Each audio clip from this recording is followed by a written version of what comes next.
Oke ya teman-teman, kembali lagi bersama saya di AW Channel.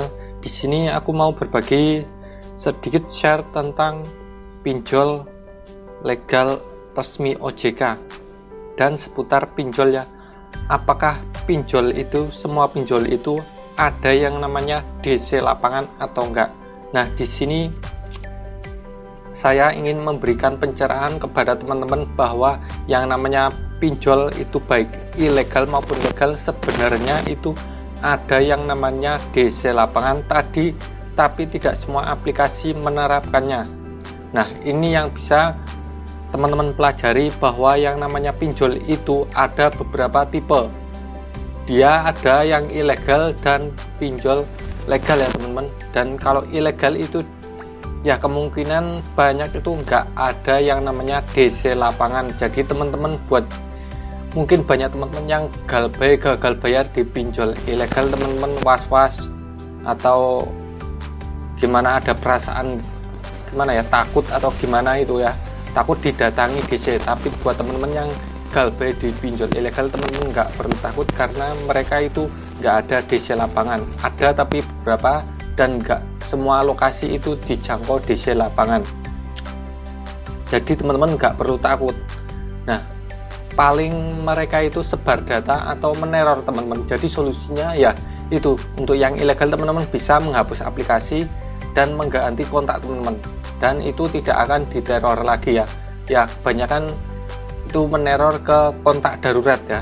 Jadi ini buat teman-teman yang belum tahu gimana triknya pinjam di ilegal, gagal di ilegal itu hati-hati dan jangan gegabah teman-teman. Dan untuk yang pinjol legal, nah ada sebagian aplikasi yang menggunakan DC lapangan, ada juga yang enggak teman-teman. Jadi intinya kalau teman-teman menggalbay di pinjol legal, teman-teman itu resiko lebih besar ya teman-teman. Karena apa? Data teman-teman itu masuk ke OJK. Jika teman-teman enggak bayar, maka teman-teman akan di blacklist oleh semua bank. Jadi teman-teman tidak bisa mengajukan pinjaman di lain waktu. Nah itulah, apakah DC lapangan itu ada untuk yang legal? Nah, ada sebagian yang menerapkan DC lapangan langsung, menagih langsung, ada juga yang enggak. Kenapa? Tapi sebagian besar ada, dan ini terbatas oleh tempat teman-teman. Itulah kenapa saat teman-teman mengakses aplikasi pinjol, teman-teman itu dimintai akses lokasi. Itu gunanya untuk apa, lebih mudah kalau jangkauan teman-teman itu, tempat teman-teman mudah dijangkau oleh admin dari pinjol legal itu, kemungkinan besar akan di ACC-nya itu lebih besar, tapi semua itu nggak terlalu ngaruh. Nah, untuk DC lapangan sendiri sebenarnya itu juga mempengaruhi teman-teman. Jadi lokasi teman-teman juga mempengaruhi apakah lokasi teman-teman dijangkau oleh DC lapangan atau enggak. Karena enggak semua DC lapangan itu mencakup di semua wilayah. Jadi cuma wilayah tertentu yang ada di DC lapangannya. Dan itu yang harus diingat teman-teman. Misalnya galbay, teman-teman nggak perlu takut karena jika teman-teman gagal bayar atau belum bisa bayar itu, teman-teman nggak harus langsung melunasinya. Yang penting teman-teman berusaha untuk membayar. Intinya pokoknya dulu. Kenapa? Intinya karena itu pokok hutang. Nah, untuk yang ilegal teman-teman mungkin bisa lepas karena mereka ilegal, nggak ada. Jadi buat teman-teman yang saat ini lagi kesusahan bayar, nggak bisa bayar di aplikasi pinjol legal, teman-teman cukup matikan HP saja.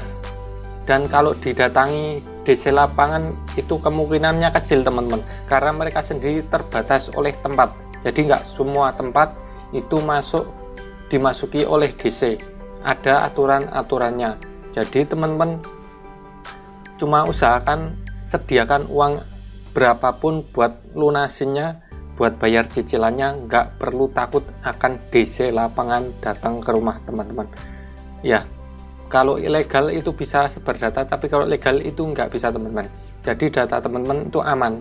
Cuma saat teman-teman galbay di pinjol legal resmi OJK, resikonya ya teman-teman itu seperti video sebelumnya, akan di blacklist oleh OJK dan tidak bisa melakukan pinjaman kredit apapun, KPR. Misalnya teman-teman mau kredit motor, mobil, itu tidak bisa, harus melunasi pinjaman sebelumnya. Itulah teman-teman, jadi nggak perlu takut tentang DC lapangan karena mereka juga manusia ya. Jadi kita nggak perlu takut kalau memang didatangi, kita jelaskan apa adanya, kita nggak punya uang, kita belum punya uang, bukan untuk nggak bayar, tapi kita belum punya uang untuk melunasinya. Kita bisa melunasinya dengan cicilan sedikit demi sedikit atau pokoknya saja, dan bunganya itu bisa dinegosiasi lagi. Oke, jadi buat teman-teman yang saat ini masih terjerat pinjol legal maupun ilegal, teman-teman nggak perlu takut untuk sama DC lapangan. Mereka juga ada aturannya, nggak main tonjok, main paksa ataupun itu percuma karena kita sendiri nggak punya uang untuk melunasinya.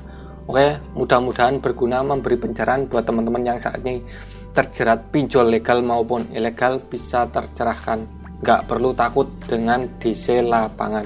Oke, mudah-mudahan bermanfaat. Sampai jumpa di video selanjutnya. Thanks for watching.